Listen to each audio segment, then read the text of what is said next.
Hi, New and Yenlin, how are you? Good, that's really good to hear.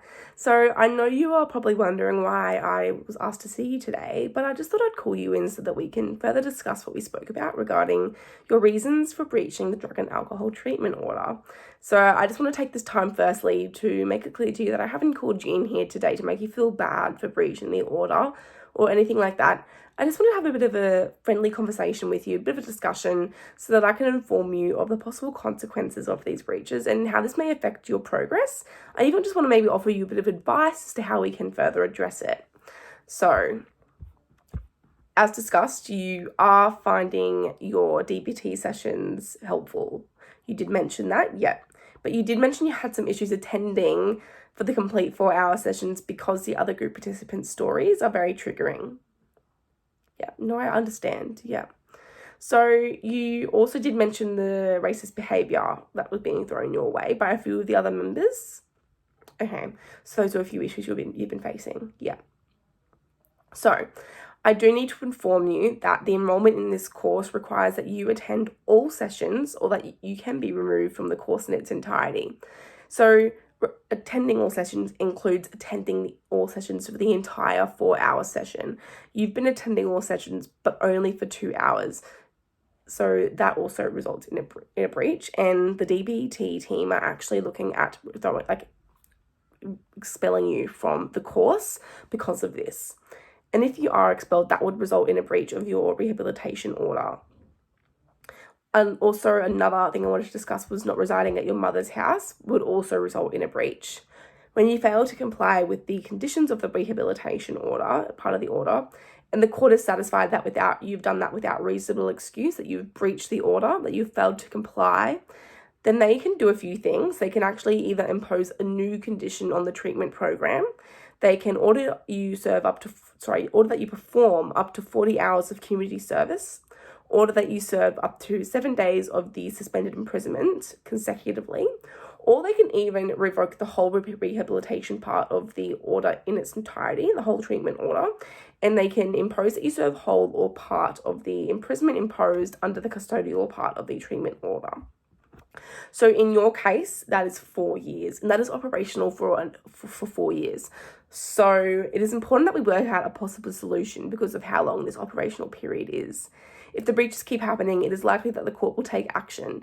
And the last resort is you ending up in prison for 4 years. That is just not what we want to happen. And there's ways we can address these breaches so that we can minimize the risks of this.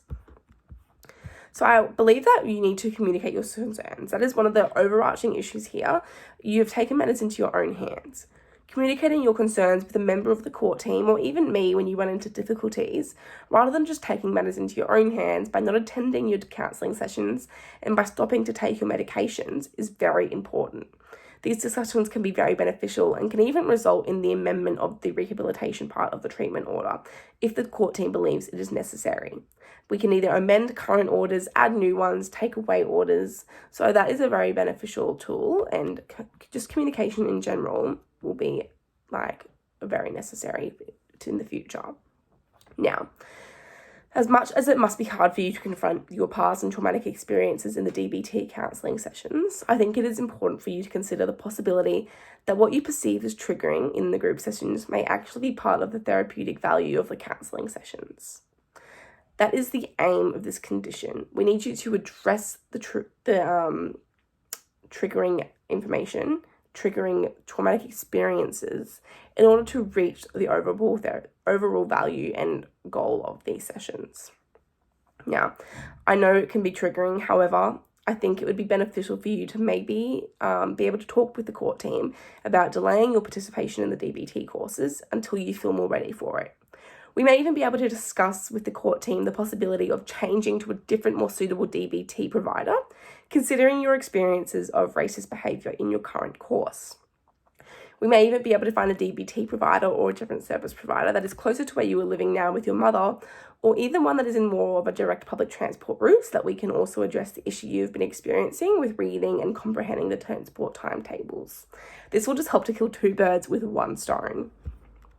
Now, I also think it's a good idea for you to work with your psychiatrist to modify or even amend your medication regime to minimize the side effects you've been experiencing. This would also ensure your compliance with that particular order within the rehabilitation part, and it also minimises your risk of imprisonment under your custodial part of the order. You have a right to understand the effects of the medications you are taking, and doing your research, while that is all well and good, it can provide you with misinformation. An option here I can suggest is to arrange a meeting with your psychiatrist to discuss the medications you have been prescribed and the side effects of these medications. I encourage you to bring your research you have already performed online and ask any questions you have about it to your psychiatrist, and she or he will be able to provide you with just she's a medical professional. He or she will be able to provide you with expert opinion and advice. So that is actually all I wanted to discuss with you today. Just one last thing. Do I have your consent to discuss these issues with the rest of the court team in order to follow up on these suggestions? Great, thank you. Yeah. And one last thing, do I have your consent to disclose to the court team your unlicensed driving in order to get it around? Okay, great. Thank you so much for your time.